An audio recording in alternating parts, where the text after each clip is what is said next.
अगली बड़ी खबर का रुख कर लेते हैं। सिरसा की अगर बात की जाए तो यहां मुख्यमंत्री ने करोड़ों की सौगात दी है। करोड़ों की परियोजनाओं का उद्घाटन और शिलान्यास किया है। तो बड़ी खबर इस वक्त की और तस्वीरें आपको दिखा रहे हैं। सीएम नायब सिंह सैनी ने यह उद्घाटन और शिलान्यास किया है। 78 करोड़ से ज्यादा के विकास कार्यों की सौगात सिरसा वासियों को दी गई है। सीएम ने 5 परियोजनाओं का उद्घाटन किया। इसके अलावा आपको बता दें 8 परियोजनाओं का शिलान्यास उनकी तरफ से किया गया है। तो बड़ी खबर और तस्वीरें आपको दिखा रहे हैं। सौगात सिरसा वासियों को दी गई है। आज सिरसा की अगर बात की जाए तो सिरसा पहुंचे सीएम नायब सिंह सैनी और यहां पर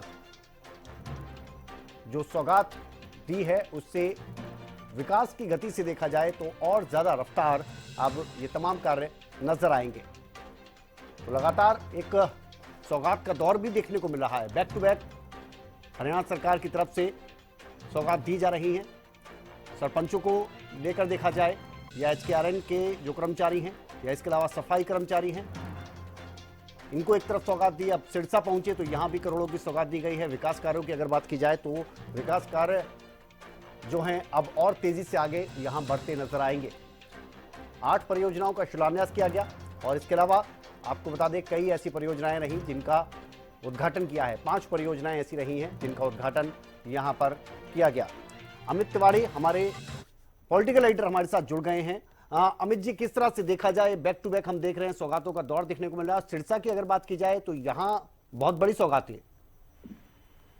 निश्चित रूप से विनय, सबसे अहम बात है कि मुख्यमंत्री नायब सिंह सैनी लगातार हरियाणा के दौरे पर रहे हैं और हर जिला में पहुंच रहे हैं। न केवल कार्यकर्ताओं से संवाद कर रहे हैं, साथ ही साथ कई जो परियोजनाएं हैं, कई उनका शिलान्यास और उद्घाटन करने का कार्य भी कर रहे हैं। इसी कड़ी में आज मुख्यमंत्री नायब सिंह सैनी सिरसा भी पहुंचे थे। यहाँ भी उन्होंने करीब 78 करोड़ रुपए की राशि की 13 परियोजनाओं का उद्घाटन और शिलान्यास किया है, जिसके माध्यम से देखिए न केवल सड़कों का सुधार होगा, इसके अलावा खरीद केंद्रों का सुधार होगा और साथ साथ कई ऐसे जो कार्य हैं जो पहले से कई समय से लंबित पड़े थे, उनको भी जो है एक उनमें गति आएगी। और निश्चित रूप से देखिए, चाहे वो काठ मंडी का, लकड़ मंडी का विस्तारीकरण हो या कोई और कार्य हो, इस तरह के तमाम कार्य करने का काम, उनका उद्घाटन शिलान्यास करने का काम आज मुख्यमंत्री नायब सिंह सैनी ने सिरसा में किया है। और साथ साथ देखिए उन्होंने कार्यकर्ताओं और पदाधिकारियों से संवाद भी किया।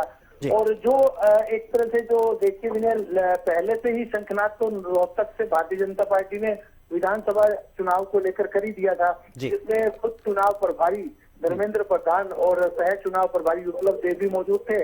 और वहाँ जो तीनों केंद्रीय मंत्री और सांसदों का अभिनंदन हुआ, साथ ही मंथन हुआ। उसी के बाद जो है पंचकुला में भी इसी परिपाटी पर केंद्रीय गृह मंत्री अमित शाह संबोधित करके गए और एक तरह से मंत्र देने का काम उन्होंने कार्यकर्ताओं को दिया कि किस तरह से विधानसभा चुनाव की लड़ाई लड़नी है। और अब इसी एक तरह से कहा जा सकता है कि उसी मंत्र को लेकर ही नायब सिंह सैनी बूथ स्तर और जो पन्ना प्रमुख जैसे कार्यकर्ता हैं उन तक पहुंच रहे हैं। और देखने वाली बात है कि ये परियोजनाएं जो आज शिलान्यास इनका हुआ है वो कब तक पूरी हो पाती है। बिल्कुल अमित जी, आप हमारे साथ बने रहिए। एक बड़ी खबर